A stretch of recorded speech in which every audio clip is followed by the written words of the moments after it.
realization. For any vision to be fulfilled, to come to pass, it needs teamwork.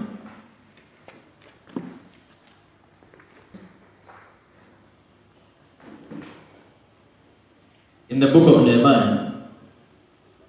Nehemiah chapter number 2, verse number 18. Verse 18. The Bible says, "Then I told them of the hand of my God, which was good upon me, as also the king's word that he had spoken unto me. And they said, Let us rise up and build.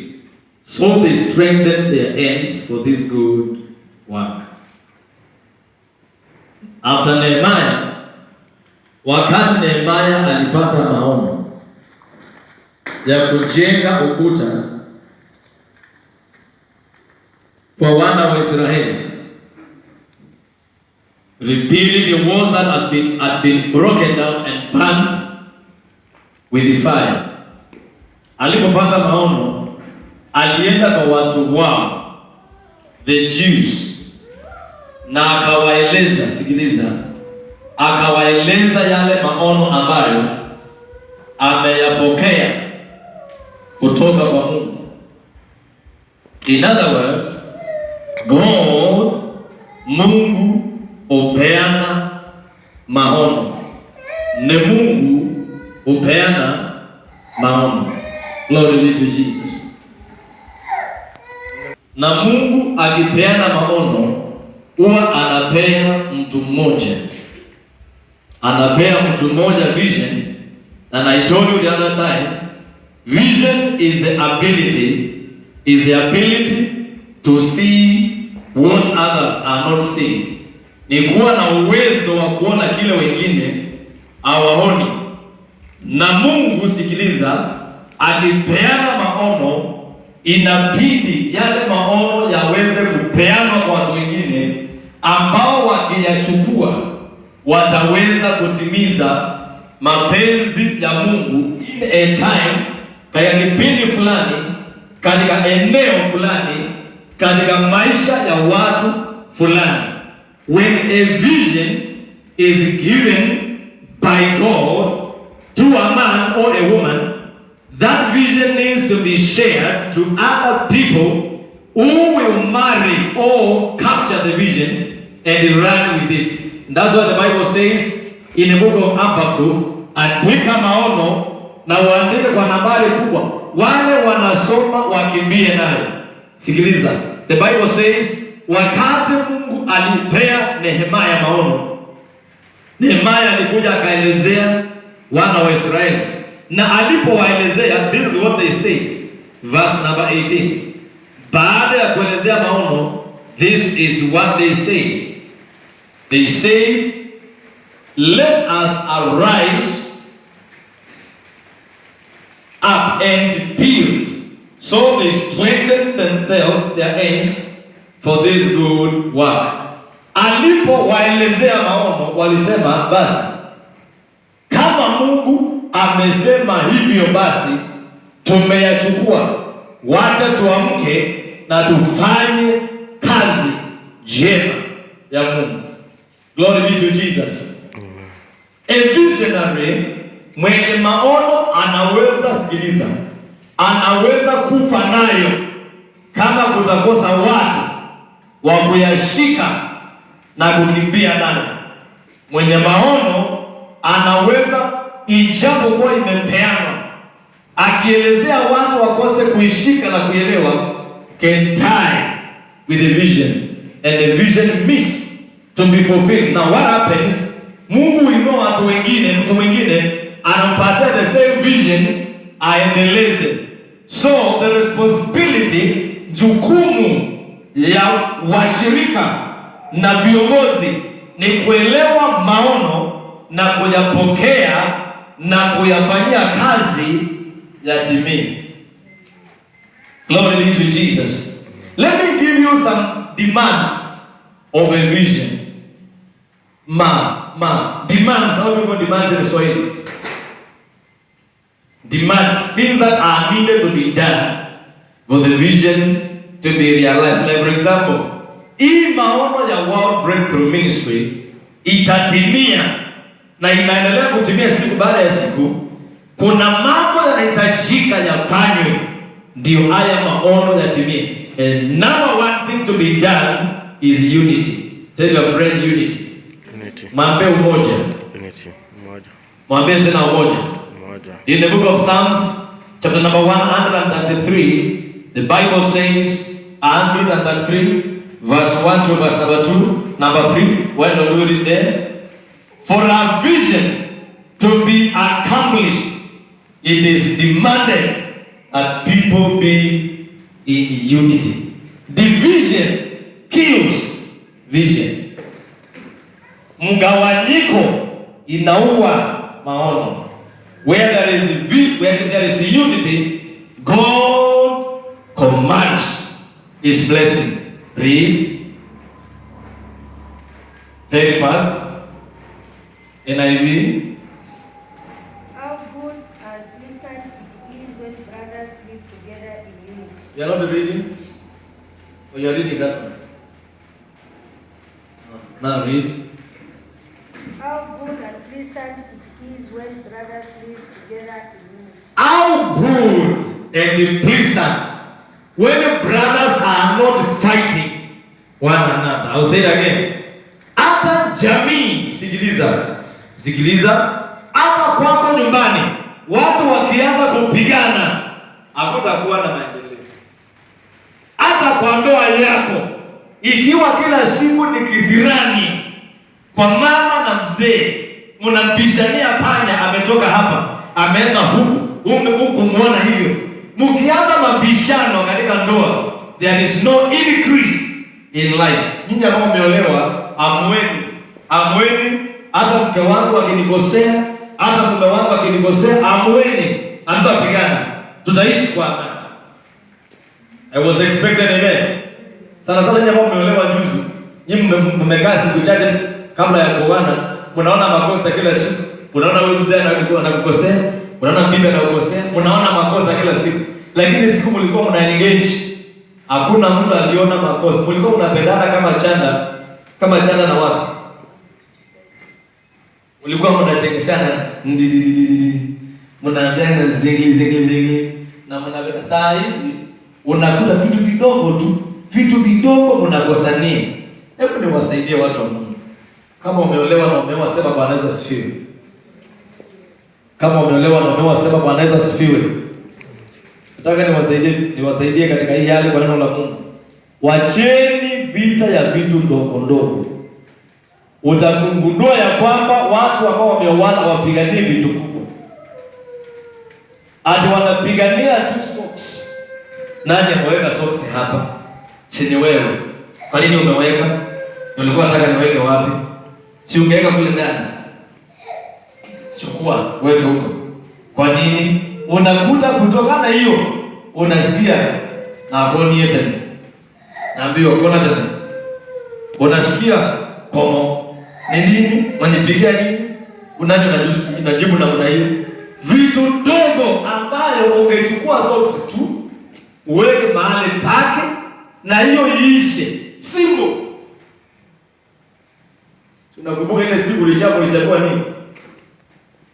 Haukuwa umeenda nje ya ndoa, haukuwa umefanya mambo mengi, ni tu vitu dogo tu. Ambia mwenzako utachapwa tena, utakuwa na akili. Ambia mwenzako utachapana tena, unapata akili. Praise the name of Jesus.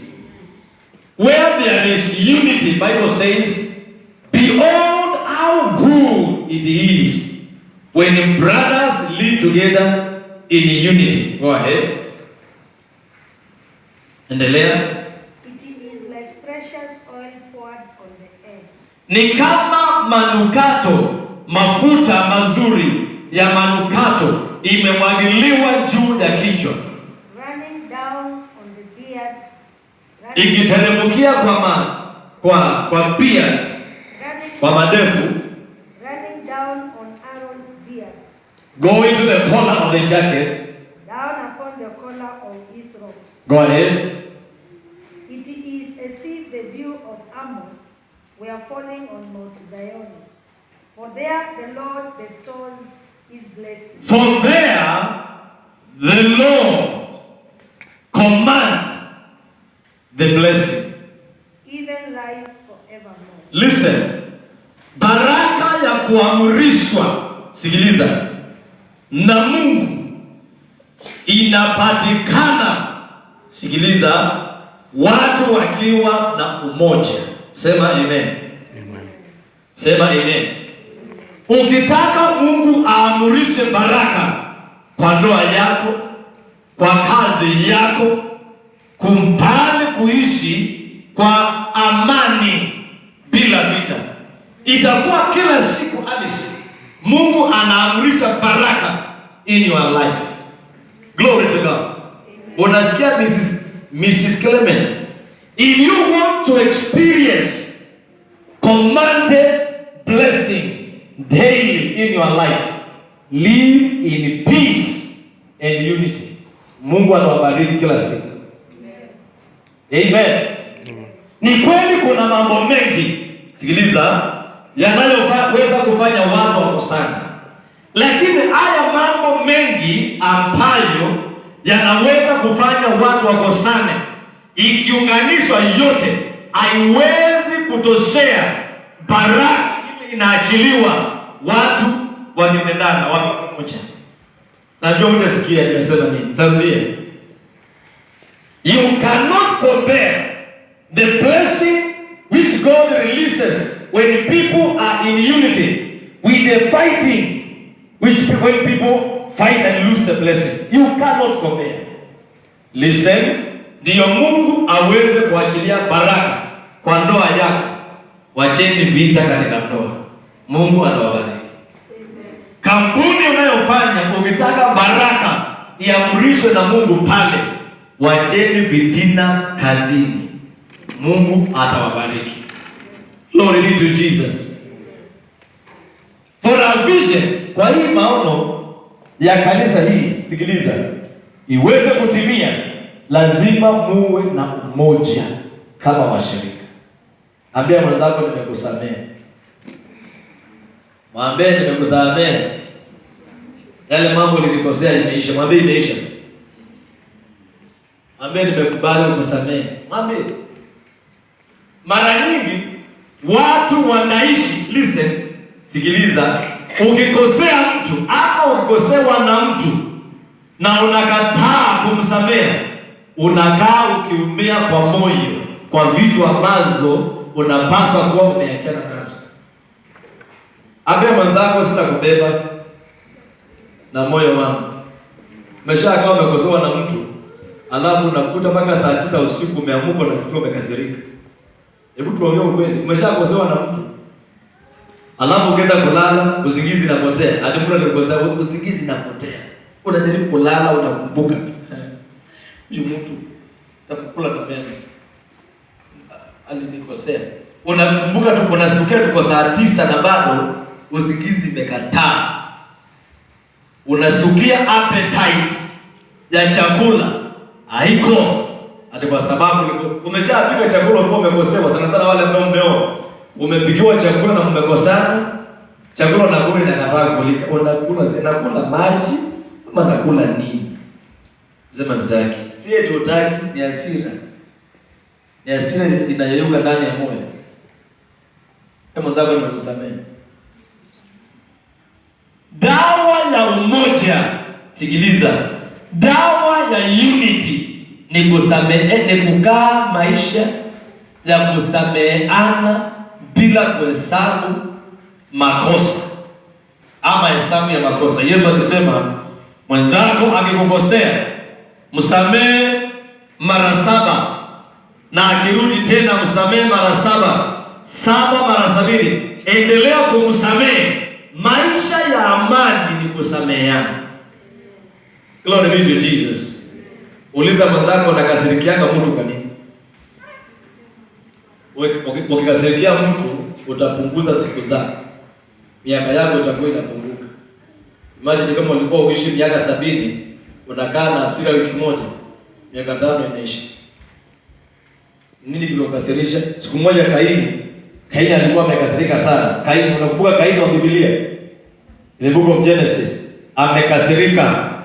Mungu akamuuliza, "Kwa nini umekasirika? Kwa nini umekuja uso namna hiyo? Si ungefanya vizuri, si ungekubalika?" Hasira inazuia baraka za Mungu katika maisha ya watu. Umekosa vitu nyingi maishani kwa sababu wewe ni mtu ambaye uko short tempered. Inaitwa short tempered. Ama how do you call it? Short tempered. Unasikia mtu akisema, "Unajua mimi nakuanga na hasira. Na sikuanga hot, hata short ni hot. Mimi nakuanga hot tempered. Mimi naribikanga rais." Nini kinakuharibu rais? Nini kinakufanya uharibike? Kuna kanyama kingine kule kwetu kanaitwa kasutu ukinguza kanaharibika, kanaharibu nyumba yote na harufu. Hata najua kasutu. Unaitaje kule kwenu? Kuna kamdudu kadogo hivi. Ukikanguza kanaitwa kasutu. Kasutu ondiki kanaharibika. Kuna watu ambao huharibika rais. Umemkosea kidogo tu, ameharibika wiki mzima. Kila kitu ni mbaya. Ati kwa sababu umekosewa, mwambie kukosewa ni lazima. Mwenzako kukosewa ni lazima. Kukosewa ni lazima. Mwambie hata utakosewa tu. Kulingana na the book of John chapter 16 verse number 3. Inasema, "Ninawaambia haya mambo ya kwamba mtakosewa." Inasema nini? John 16 verse number 3. Inasema mtakosewa. Wewe unataka kukosewa? Utakosewa tu. Utakosewa na mke, ukosewa na mume, ukosewa na watoto, ukosewa na boss kazini, ukosewa na watu unafanya kazi na wao, ukosewa na mama in law, ukosewa na father. Utafanya nini? Soma John 16:33.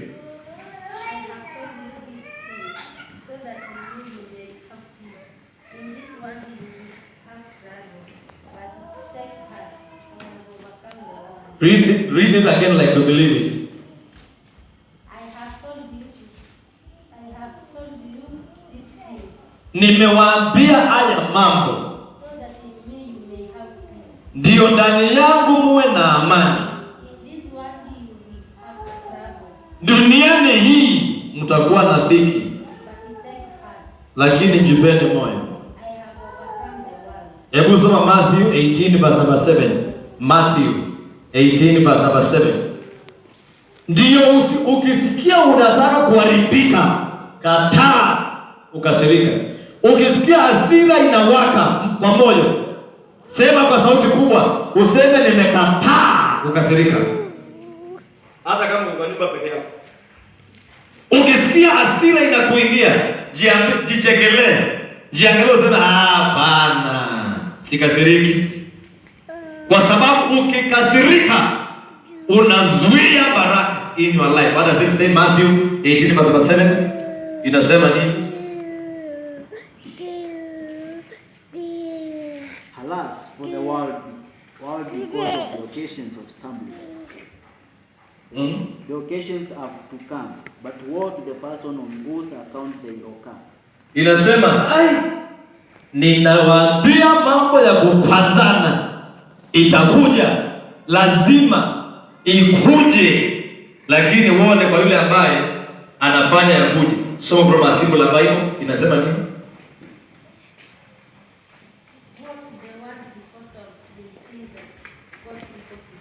The things that cause people to trouble. Such things must come. Kwa hivyo nawaambia na mapema ya kwamba sikiliza, hata ukitoka hapa kanisani leo, unaweza fika nyumbani unakwaswa na mende, kabla chakula haijaiva inaingia mende na hakuna ingine ya kupika. Unakasirikia bibi, unamwambia nilikuambia. Jana naona mnaongea pale, nataka mnyamaze ndio niambie. Nilikuwa nasema nini? Alafu Bwana anakasirika anakuambia, Nilikwambia fukuzaka hizi kwa nyumba. Unajua kuna mwenye analeta hizi kwa zinakuja pale ya horo. Alafu nakosania hapo, mnapigania hizi. Alikuwa kwa shughuli zake, anafanya upigane na mke. Unajua shetani anaitangwa mjanja. Anajua kile kinakukasirishanga haraka. Analete hicho. As a matter of fact, the enemy knows the pattern.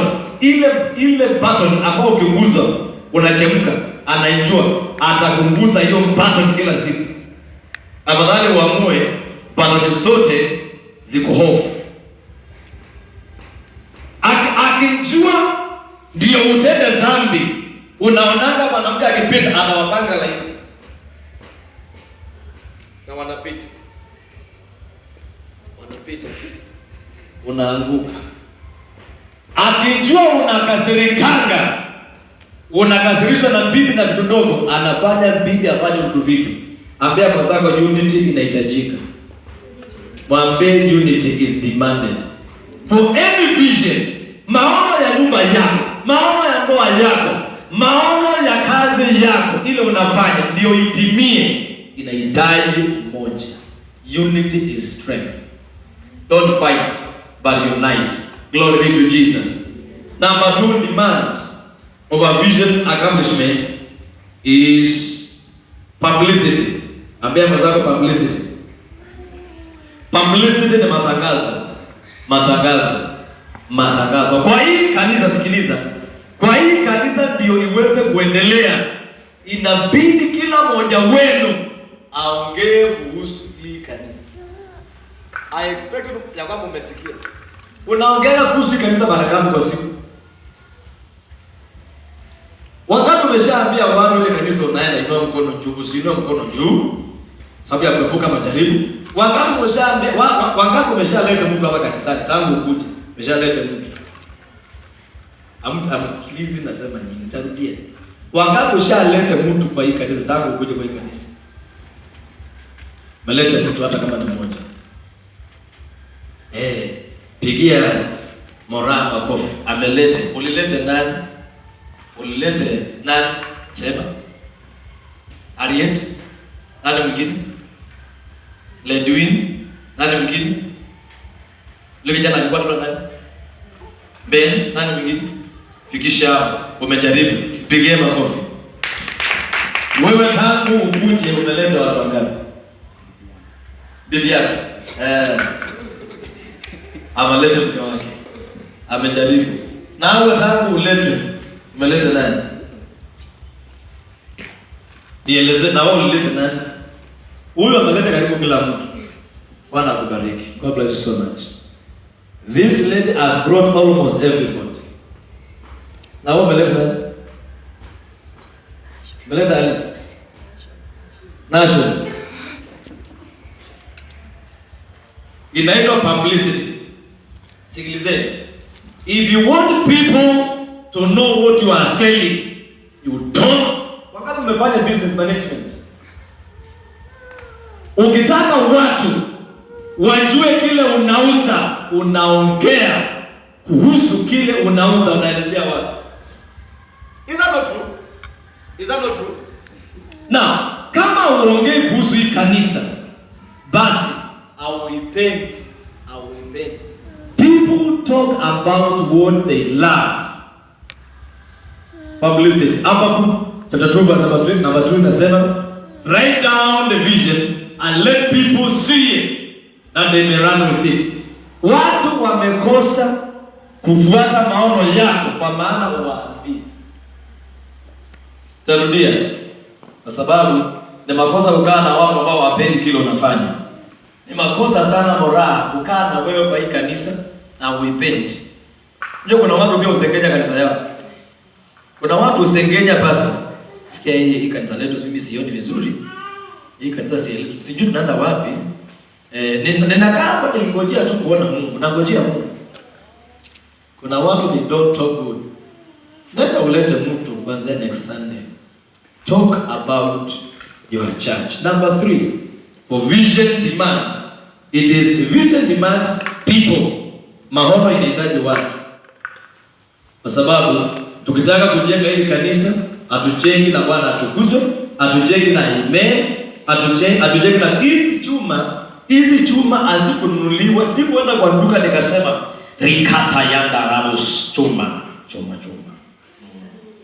Sikusema kwa duka nikasema hivi. Nilienda kwa duka, nilituma huyu. Sijui ni mama nani. Wakana huko wakiwa na 60,000, actually wakanunua chuma ya 49,000 na ilijenga kidogo tu. Tukianza kwa hesabu ya chuma imetumika hapa ni a lot, almost 100,000. Hiyo ni kusema shakara. Hiyo ni kusema rika. Ulienda kwa duka tukasema pesa ndio hii, lete chuma. Ndio hii kazi watu wa Mungu iendelee. Inahitaji watu na watu ndio pesa. Mnasikiliza watu wa Mungu? Nendeni mwambie watu about your church. Tell them about your church. You understand? Hebu nauliza swali, kondoo na mchungaji nani uzaa? Nyinyi mnajua kondoo na mnajua mchungaji. Kondoo wa kawaida, mbuzi. Kondoo na mchungaji nani uzaa? Ni kondoo ama ni mchungaji? Simu nijibu. Nijibuni kama mko serious. Nani uzaa? Kazi ya mchungaji ni kulisha kondoo, kuwapea maji na wao wanazaa. So, ni kazi yenu kulete watu hapa, sio kazi yangu. Kazi yangu ni ukikuja na kumpiria na mwenye unalete na mpiria, unaenda unalete mwingine. Hata sio job. Hiyo ndio kazi yako. Hapo ndipo ndio kazi yako ni gani? Sasa mora Sunday ndio ulete mtu mwingine. Na hao walete beleni kuja na wao wote. Mtu akizaa mtoto anamlea. Sinaona yule analea mtoto wake. Apatie majirani wale. Wewe ndio uliwaleta. Fuatia wao warudishe. Glory to God. I say glory to God. Number 3. Vision demands people.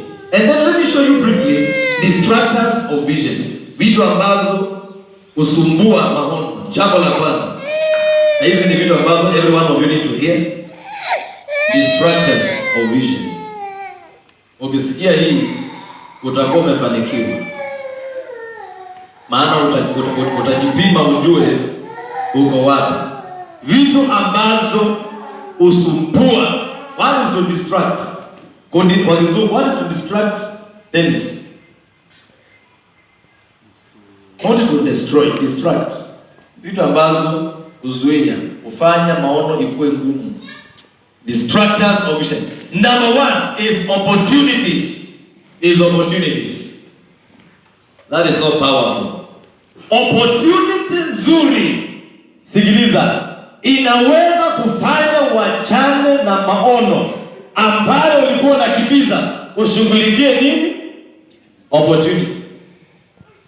Like for example, ulikuwa umeamua kila asubuhi utaamka uombe, lakini ukiendelea unashtukia kuna kazi kingine kanahitaji kafanywe asubuhi.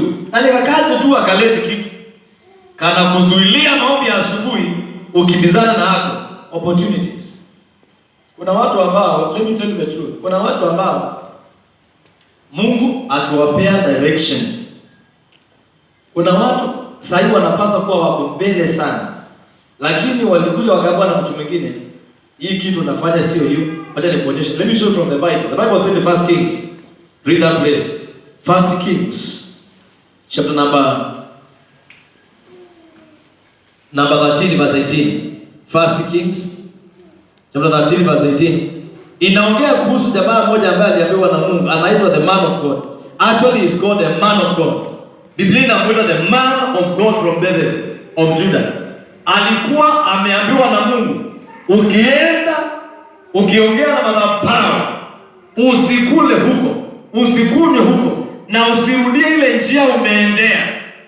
Lakini akiwa kule, maandiko yanasema mtu mwingine akaja akamwambia, hata mimi ni nabii, na mimi huwa nasikia Mungu pia, na malaika aliniambia ukule.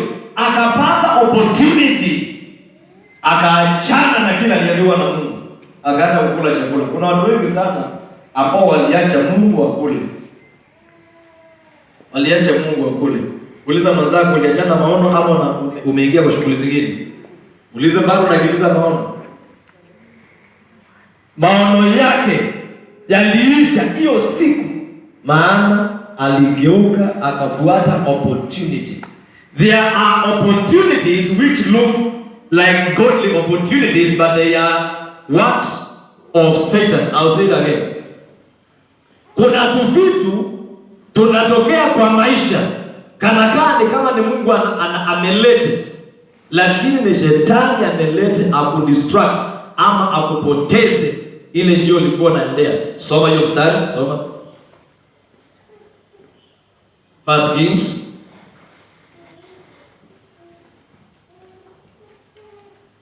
The old prophet answered, I too am a prophet as you are. I am also a prophet like you. Go ahead, verse 18.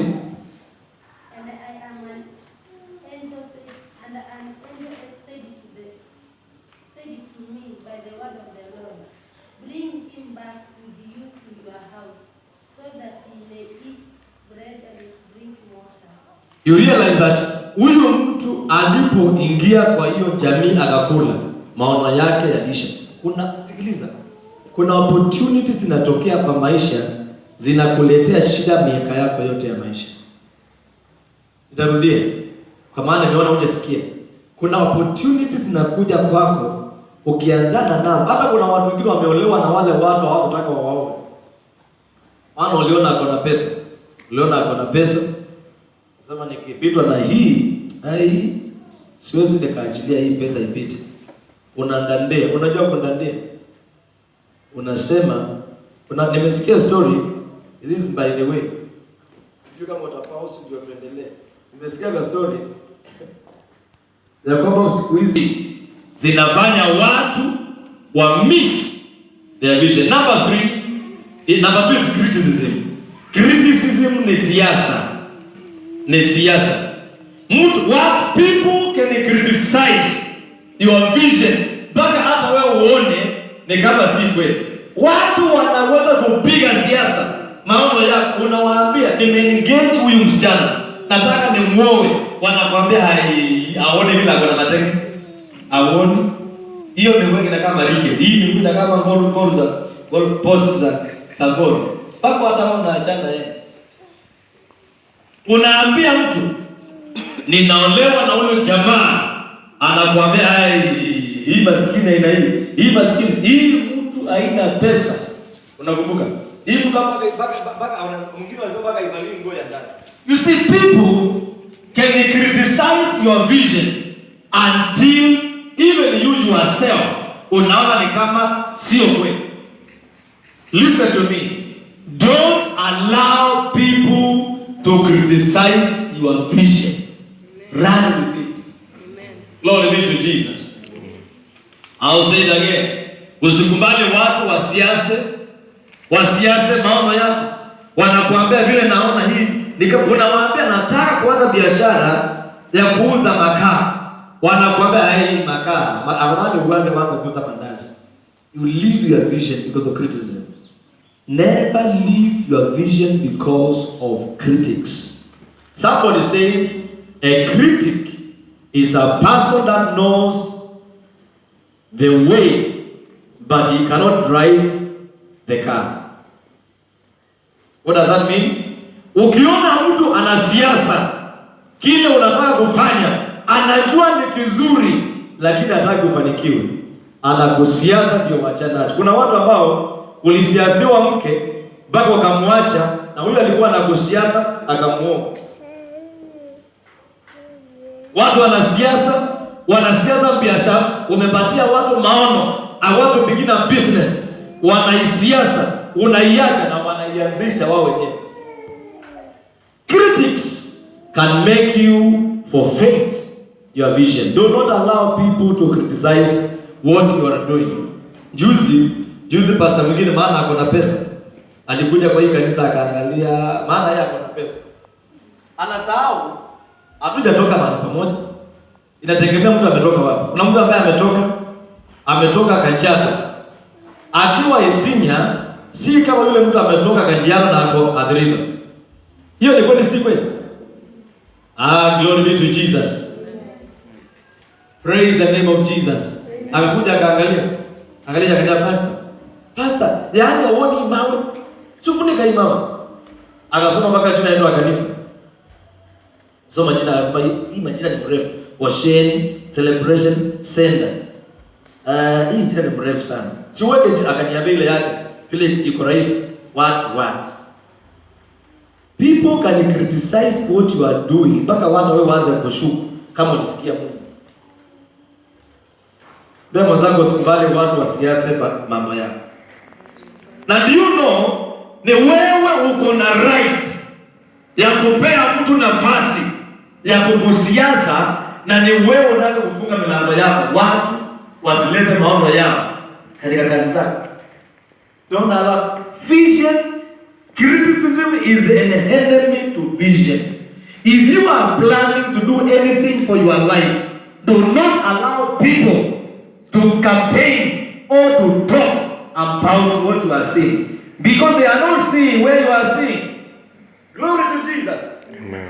Many people have lost their families because people talk. Ulienda ukaoa mke, ukapelekea mama yako anaangalia, naona hii kijana yako afai huyu mtu. Kijana yangu angeoa mtu akona mtu mrefu, angeoa mtu ambaye a little bit thick, mtu amenona, angeoa mtu ambaye a little bit taller, lakini hii fupi namna hii jamani, mama yako anakuambia. Na uliingia kwa mbuzi utafuta ukapata punda. Mama yako anakuuliza hivi. Unashangaa, mama wewe akuuliza, uliingia kwa mbuzi utafute mbuzi ukapata punda. Mpaka unaanza kuona nimeoa punda kweli. Unaelezea watu. Unawaambia niko na biashara fulani nataka kuianza. Wanaiongea kama unaona ni kama ni kweli. Don't allow people criticize what you are doing. People can destroy your future through criticism. In the book of Nehemiah, chapter 4, verse number 6, what does it say? Nehemiah chapter 4, we can read there. The Bible says, verse 1 to 3 actually, the Bible says, na watu wakaambia Nehemiah, ile ukuta ya mawe unajenga, hata mbweha angepanda juu yake ataibomoa. People talked against the vision of Nehemiah. People can kill your future when you allow them to criticize it. Read Nehemiah chapter 4 verse 1. Bible says, but it came to pass that when Sanballat heard that we are building the wall, he was angry, he was wroth, and took great indignation and mocked the Jews. He mocked, and he spoke before his brethren, the army of Samaria, and he said, what do these feeble Jews do? Will they fortify themselves? Will they sacrifice? Will they make an hand in a day? Will they revive the stones out of the heaps of the rubbish which are burnt? Verse number 3. Now Tobiah, the Amorite, was by him, and he said, even what they are building, even folks, go up, he shall even break down their stone wall. Listen. Nehemiah alipata maono ya kujenga ukuta wa Jerusalem, kuregesha glory ya Mungu kwa watu wa Mungu. Lakini Sanballat na Tobia na Geshem wanakuja wanamwambia, kile unafanya akitawezekana, achana nacho. Ambia mwenzako usikubali watu waharibu maono yako. People can destroy your future by criticism. Siasa. Actually the enemy of life thrives in criticism. Adui wa maisha anafanya vizuri katika siasa. Unajua siasa ni nini? Siasa ni kuambiwa, ni kama vile last year 2017 kulikuwa na siasa hapa Kenya. Si mnajua siasa? Raila anasimama anaambia Wachana na huyo Munguruki. Anakunywa bangi asubuhi. Ndio waende kazi lazima kunywa bangi. Najua si kweli. Naye Raila. Naye mtu anasema achaneni na ule mtu mganga. Msikie hizo siasa. Mganga wa kienyeji. Siasa. Na siasa ni kweli, utajua si kweli walipomaliza siasa sana. Na kila mmoja akashika kila anataka. Walisalimiana. Kasema bwana. Ilikuwa ni mchezo tu. There is no permanent enemies, no permanent friends in the politics. Ilikuwa ni siasa. Criticism. Ruto anasimama kwa nguvu zote. Anasema yeye salale. Mtaamini mambo ya mganga. Ni siasa, sio kweli. The enemy of your life, he would want to criticize your dream. Mpaka wewe uone kweli wachana naye. Don't allow people to kill your dream through criticism. Number 3 is fear. Fear ni uoga. Watu huogopa vitu ambazo hazionekani. And for information, vision is the ability, listen, to see what other people are not seeing. Ni uwezo wa kuona kile wengine hawaoni. Ni kuwa na conviction that what you are doing is the right thing. Now, it means that it is not already fulfilled. Ni kitu unakimbizana naye. That is the vision. Glory to God. And so, usiogope kuanza ama kuendelea. Uoga inafanya watu waachane na maono yao. Umesikia wakisema ya kwamba mimi sana sana wanawake nasikia wakisema mimi sitaolewa. Kwa nini? Kwa sababu siku hizi hakuna watu wa kuoa watu. Hakuna wanaume. Walienda wapi? Na vile kuko na trend na divorce, sasa kuolewa na divorce. Unaona mtu amefikisha miaka 35, 36, hajaolewa, anaogopa kuolewa, hata kuna gani? Fear has made many people to lose focus in life. Hata kama uko miaka 21 na unasikia kipindi cha kuolewa kimefika, buckle your belt, say yes, we come, tukuunganishe, maisha isonge mbele. Fear is a snare. Bible says in Proverbs 29 verse 25, inasema the fear of man shall prove to be a snare. Uoga ni mtego. If you want to succeed in life, acha uoga. Nilipoambia watu najenga hii kanisa la Sia, nikawaambia watu najenga kanisa la mabati na chuma, na ni kanisa kubwa. Watu waliniambia pastor, pastor jamani, uko na pesa ngapi? Nawaambia kwa mfuko sina hata shilingi moja. Na hii kanisa tumefika hapo imekula 700,554,000 Kenya shillings. Kufika mahali kufika. Bila kuhesabu vitu vya kuhubiri, kujenga. Hiyo kama ni gari nisingekuwa na gari mpya. 700,500. Hii mahesabu na Mungu kutaja na mdomo, lakini kwa akili. Ningekuwa na gari mpya at least ka Alio, ama ka Axio, ama ka Maruti. Lakini ni vision na fuata. Na naamini pesa itapatikana kwa cement this